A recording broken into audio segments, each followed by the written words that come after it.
আজ আমি এই কাচের বোতলটিকে এত সুন্দর একটা লুক দিলাম। তো hey guys, it's me Bithi.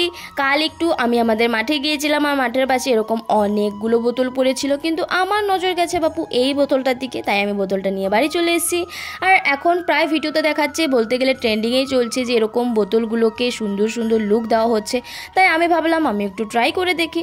আমার কাছে বেশি কালার ছিল না, এই হোয়াইট কালারটা আর রেড কালারটাই ছিল। তাই হোয়াইট কালারটা দিয়ে বোতলের বডিটা পুরোটা সেট করে নিয়েছি। আর এরপর বোতলটিকে আমি আরও সুন্দর করে তোলার জন্য নিয়েছি রেড কালারটা। খুব সহজে একটা ডিজাইন করব, বেশি ঘিচিবিচি আমি ডিজাইন করব না। তাই আঙুলের মাথায় অল্প কালার দিয়ে বোতলের গায়ে 5টা ফোঁটা দিয়ে সুন্দর একটা ফুল করে নিলাম।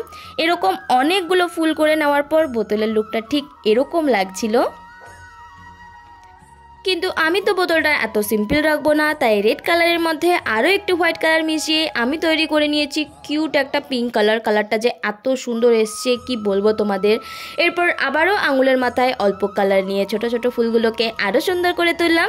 দেখো তো বোতলটা এখন কত সুন্দর লাগছে। এবার নিয়েছি গ্লু আর একটু পাটের দড়ি। বোতলের মুখে গ্লু দিয়ে পাটের দড়িটাকে ভালো করে পেঁচিয়ে দিয়েছি। চলো এবার ফাইনাল লুকটা দেখে নিই।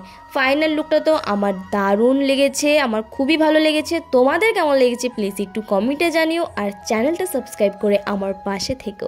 সো আজ এটুকুই, দেখা হচ্ছে পরের ভিডিওতে। So by.